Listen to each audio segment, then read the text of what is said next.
बिस्मिल्लाहिर्रहमानिर्रहीम। अस्सलाम वालेकुम। आप देख रहे हैं जोड़ तोड़ न्यूज और तनवीर इकबाल और मोहसिन रजा की जानिब से आपको खुश आमदीद। तो गर्मा गर्म खबरें हैं। सबसे पहले तो हमने जो गुज़िश्ता रोज एक खबर दी थी कि चांद ग्रहण के बाद अब जो तय हुआ है, उनके जो खान साहब के रूहानी उस्ताद हैं, तो लगता है मोहसिन साहब या तो पहुंची हुई शख्सियत हैं या फिर इनके रूहानी उस्ताद से मोहसिन साहब के बड़े राब्ते हैं।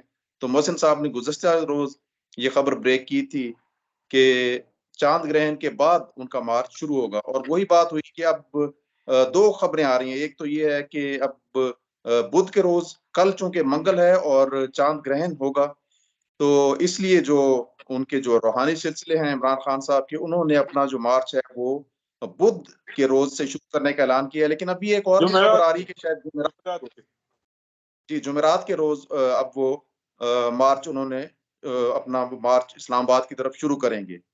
तो इसके अलावा जो एक और मौजू है उसके ऊपर भी बात करेंगे, वो ये है कि खान साहब की जो गोलियां लगी हैं उनका मुअम्मा हल नहीं हो रहा, कि एक लगी, दो लगी, तीन या चार लगी हैं। और अब तो आज जो पाकिस्तान तहरीक इंसाफ के जो सीनियर रहनुमा हैं बाबर अवान साहब, उन्होंने तो ये भी कह दिया कि उन्होंने आज एक नए वेपन का इजाफा कर दिया कि एक नए वेपन के साथ उन पे हमला किया गया, और AK-47 जिसे हम अपनी जुबान में क्लाशनकोफ कहते हैं, उन्होंने कहा कि क्लाशनकोफ से उन पे फायर हुआ और उनकी दो गोलियां लगी। बहरहाल ये सारी चीजें हैं। तो तीसरी तरफ एक और चीज भी है कि जब लॉन्ग मार्च का ऐलान कर दिया तो फिर इन्होंने हर शहर में, जो बड़े शहर हैं, वहां पे इन्होंने सड़कें ब्लॉक की हुई हैं PTI के वर्कर्स ने, और लोगों को तकलीफ हो रही है वहां से गुजरने में। मरीजों को, खवातीन, बच्चे, स्कूलों से आने जाने वाले लोगों को परेशानी का सामना है, और अभी तक यही सूरत हाल है। तो मोहसिन रजा साहब, सबसे पहले तो आप लॉन्ग मार्च के हवाले से शुरू करें काम के, जो रूहानी उनके उस्ताद हैं खान साहब के, उस हवाले से आपके पास और क्या नई इतलात हैं? देखें, सुलन तो वो अपनी बेगम के मजाजी खुदा हैं, लेकिन उन्होंने अपना पीर भी उन्हें माना हुआ है और सब कुछ उन्हें माना हुआ है, और उनके कहने पे वो चलती है। और उनके कहने पे ही उन्होंने तोशा खाना पे हाथ साफ किया, वो अलकायदा टेस्ट बनाया है। और इस तरह जो भी जितने भी काम है वो माशाल्लाह उन्होंने रूहानी फैज हासिल करके किए। अब आप देखें कि ये चांद ग्रहण के बारे में हमने कल ही बात की थी, तो ये बुध के बजाय भी जुमेरात तक इसे मुलतवी कर दिया गया है, क्योंकि चांद ग्रहण के असरात खत्म होने में वक्त लगेगा। तो उस असरात के खात्मे के बाद खान साहब के लिए वजीफा शुरू होगा, और उस वजीफे में बहुत ज़रूरी है कि खान साहब किसी मैयत के करीब ना जाएं। तो ये सिलसिला चल रहा है। और जहाँ तक लॉन्ग मार्च से पहले सड़कें बंद करने का और तमाम मोटरवेज और हाईवेज को बंद करने की बात है, तो मैं समझता हूँ कि अगर PTI का ये दावा है कि पाकिस्तान के लोगों की अक्सरियत उसके साथ है, तो वो क्या अपने हामियों को तंग कर रही है और उन्हें मुसीबत में डाल रही है? ये बड़ा अहम सवाल है। दूसरी बड़ा अहम बात जो है, आज कनाडा में मुकीम पाकिस्तानी दानिशवर और साबिक ब्यूरोक्रेट आशिर अजीम गिल की ट्वीट है, उनका वीलॉग है, जिसमें उन्होंने फौज को खबरदार किया है कि अगर ये सूरत हाल बढ़ी तो पाकिस्तान में 5 से 10 लाख लोग इस अनारकी में मारे जाएंगे। तो उससे पहले ज़रूरी है कि पाकिस्तान की फौज 5-6 हज़ार जो ऐसे लोग हैं जो अनारकी फैला रहे हैं उनके खिलाफ कार्रवाई करे, और उनको उन्होंने तो बहुत सख्त बात की है कि उनको ख़त्म कर दें।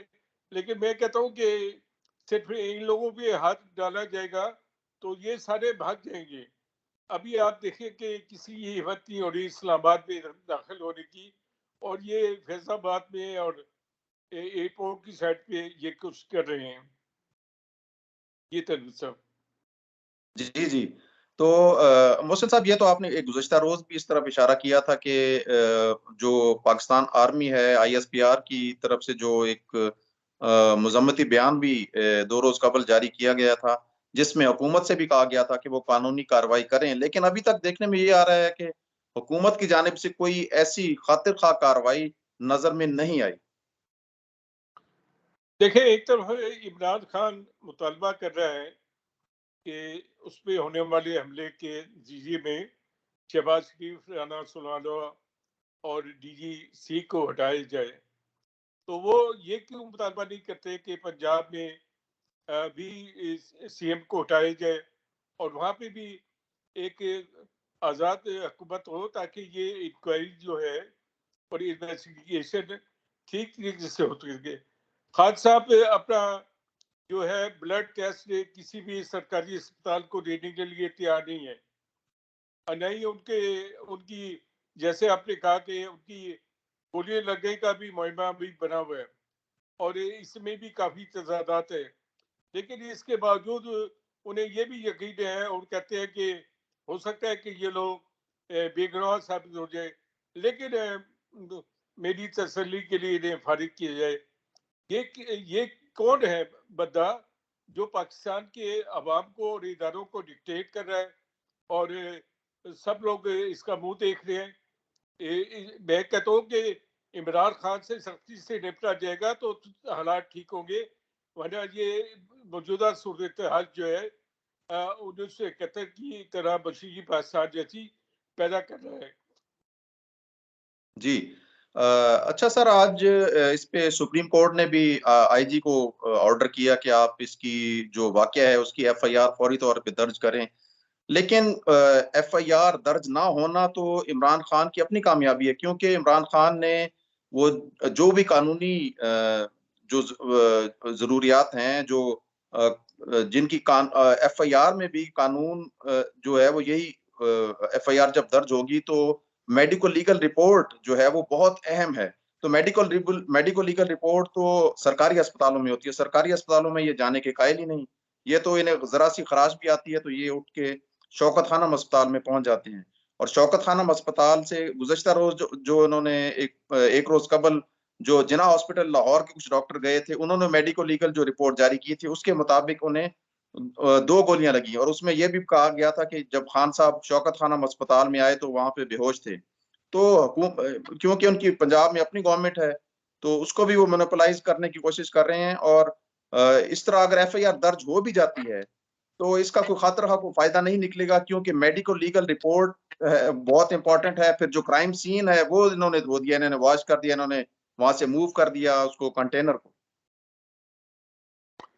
मैं समझता हूँ कि जिस तरह साबिक सदर आसिफ अली जरदारी के केस से इस्लामाबाद में इन्होंने शुरू किए थे कि वो कराची में उन केसों पे असरअंदाज हो सकते थे, तो सिंध से डॉक्टरों को ला के मेडिको लीगल कराया जाए इनका और इनके ब्लड टेस्ट लिए जाए और वो सिंध की लेबोरेटरियों से उसका चेक किया जाए।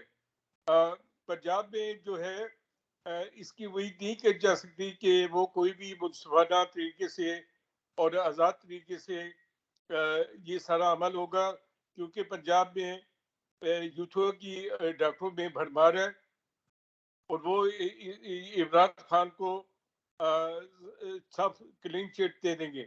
लेकिन अब ये सुप्रीम कोर्ट ने इमरान खान को मजीद फंसा दिया है कि 24 घंटे में एफआईआर होगी तो पुलिस भी अपना काम करेगी और ये सारे केस की तफ्तीश जो करेगी, इसमें मुझे लगता है कि इमरान खान फंस जाएंगे और उनके उनके भागने का कोई रास्ता भी नहीं होगा। जी, जी। तो सर बस आखिर में ये 2 चीज़ें आपसे पूछना चाह रहा हूँ कि के जो हुकूमत है, हुकूमत की जानिब से क्या किया जा रहा है इस मौजूदा सूरत-ए-हाल में, ख़ुसूसन वज़ीर-ए-आज़म शहबाज़ शरीफ़ की के हवाले से कोई अपडेट बताएँ कि उन्होंने क्या हिदायत दी हैं इंतज़ामिया को? और इसका फिर ये है कि जो दूसरा है क्वेश्चन वो लास्ट वो यही है कि फिर इसका जो लॉन्ग मार्च उनके रूहानी जो उस्ताद हैं उसके मुताबिक इसका क्या अंजाम क्या होगा? देखें, अगर रूहानियत उस्ताद इतने अच्छे होते तो इमरान खान वजारत से जाती ना। तो ये सब एक फ्रॉड है और ये काला रंग है जो पिटकी पीटी करती हैं, और काला रंग से मुल्क नहीं चलते, और मुल्क के इस किस्म ये तहबाबात करने वालों से भी नहीं चलते। पाकिस्तान के इदारे तो समझ गए हैं, पाकिस्तान के अवाम को भी समझना होगा कि ये जो खेल हो रहा है और ये जो बेकी पीटी करती है, इससे जान छुड़ानी होगी और पाकिस्तान को सही मायनों में एक मुल्क बनाने के लिए आगे बढ़ना होगा। जी, और हुकूमत की तरफ से सर क्या कोई इक़दामात किए जा रहे हैं, ऐसे शरपसंद अनासर को कुचलने के लिए? जिन्होंने तो रोड्स ब्लॉक की हुई हैं और सारे आज मुल्क तो को महफूज बना हुकूमत रखा है। ने कुछ लोगों के वारंट जारी कर दिए हैं, जिसमें परवेज खटक भी शामिल है और आबिद डोगर भी शामिल है और कुछ और लोग भी हैं।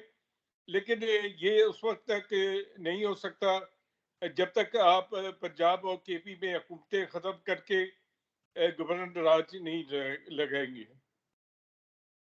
जी, तो मोहसिन साहब की ये राय है कि ये केपीके और पंजाब में गवर्नर राज नाफिज करके इसको सख्ती से निपटा जाए तो ही मामले का इस मसले का हल निकल सकता है। अब तक के लिए इतना ही। अगले वीडियो में जल्द ही नए अपडेट के साथ आपकी खिदमत में हाजिर होंगे। तब तक के लिए हमें दीजिए इजाजत। अल्लाह हाफिज।